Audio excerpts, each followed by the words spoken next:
ಇದು ನಿಜಕ್ಕೂ ಕೂಡ ವೆರಿ ಶಾಕಿಂಗ್ ಸ್ಟೋರಿ. ಹುಡುಗ ಏನ್ ಕೇಳಿದ್ರು ಮದುವೆ ಆಗ್ಲಿ ಅಂತ ಇದ್ದ. ಹುಡುಗಿ ಯೋಚನೆ ಮಾಡ್ತಾಳೆ. ಹುಡುಗ ಏನೇ ಕೇಳಿದ್ರು ಮದುವೆ ಆಗ್ಲಿ ಅಂತ ಹೇಳ್ತಾ ಇದ್ದ. ಇದೇ ಕಾರಣಕ್ಕೆ ಇಲ್ಲೊಬ್ಳು ಯುವತಿ ಮದುವೆ ಮಂಟಪದಲ್ಲಿ ನನ್ಗ ಹುಡುಗ ಬೇಡ ಅಂತ ಹೇಳಿ ಧಿಕ್ಕರಿಸಿ ಮದುವೆ ಮನೆಯಿಂದ ಹೊರ ನಡೆದಿದ್ದಾಳೆ. ಹುಡುಗಿ ಮದುವೆನೇ ಬೇಡ ಅಂತ ಹೇಳಿ ಇದೇ ಕಾರಣಕ್ಕೆ ಬಿಟ್ಟೋಗಿದ್ದಾಳೆ. ಚಿಕ್ಕಮಗಳೂರು ಜಿಲ್ಲೆ ಶೃಂಗೇರಿ ತಾಲೂಕಿನಲ್ಲಿ ಇಂಥದ್ದೊಂದು ಅಪರೂಪದ ಹೈಡ್ರಾಮಾ ನಡೆದು ಹೋಗಿದೆ.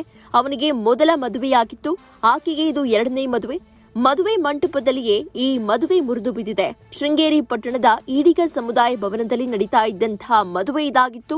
41 ವರ್ಷದ ದೀಕ್ಷಿತ್ ಹೆಗಡೆಗೆ 29ರ ಯುವತಿ ಜೊತೆಗೆ ಮದುವೆ ನಿಶ್ಚಯ ಆಗಿತ್ತು. ಹುಡುಗ ಮದುವೆ ವಯಸ್ಸನ್ನ ಸುಳ್ಳು ಹೇಳಿದ್ದಾನೆ ಅಂತ ಹೇಳಿ ಯುವತಿ ಆರೋಪವನ್ನ ಮಾಡಿದ್ದಾಳೆ. ಹುಡುಗನ ಮೇಲಿದ್ದಂತಹ ಪೊಲೀಸ್ ಕೇಸನ್ನ ಮುಚ್ಚಿಟ್ಟು ಮದುವೆ ಮಾಡಿದ್ದಾರೆ ಮಾಡೋದಕ್ಕೆ ಮುಂದಾಗಿದ್ದಾರೆ ಅಂತ ಹೇಳಿ ಆರೋಪವನ್ನ ಮಾಡಿದ್ದಾರೆ. ಅವನ ತಾಯಿಗೆ ಆರೋಗ್ಯ ಸರಿ ಇರಲಿಲ್ಲ, ಎಲ್ಲವನ್ನ ಕೂಡ ಮುಚ್ಚಿಟ್ಟಿದ್ದ. ಒಂದು ಮದುವೆ ವಯಸ್ಸನ್ನ ಸುಳ್ಳು ಹೇಳಿದ್ದ, ಇನ್ನೊಂದು ಹುಡುಗನ ಮೇಲಿದ್ದಂತಹ ಪೊಲೀಸ್ ಕೇಸನ್ನ ಮುಚ್ಚಿಟ್ಟಿದ್ದ, ಮತ್ತೊಂದು ಆ ಯುವಕ ಏನಿದ್ದಾನೆ ಮದುವೆ ಫಿಕ್ಸ್ ಆಗಿತ್ತಲ್ಲ ಆತನ ತಾಯಿಗೆ ಆರೋಗ್ಯ ಸರಿ ಇರಲಿಲ್ಲ. ಈ ಎಲ್ಲವನ್ನ ಮುಚ್ಚಿಟ್ಟು ಮದುವೆಯನ್ನ ಮಾಡೋದಕ್ಕೆ ಮುಂದಾಗಿದ್ರು.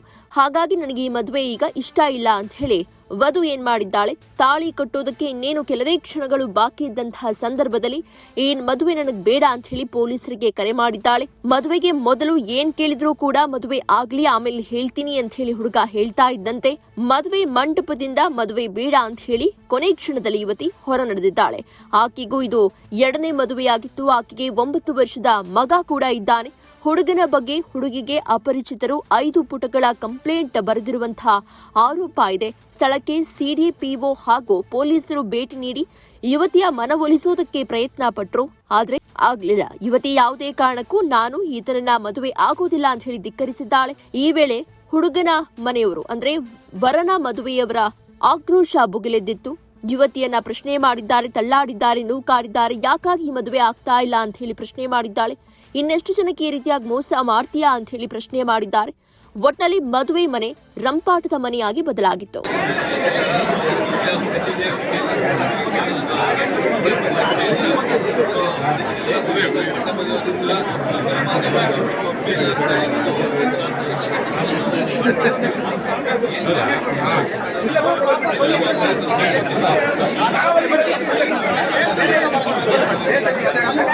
ರಮೇಶ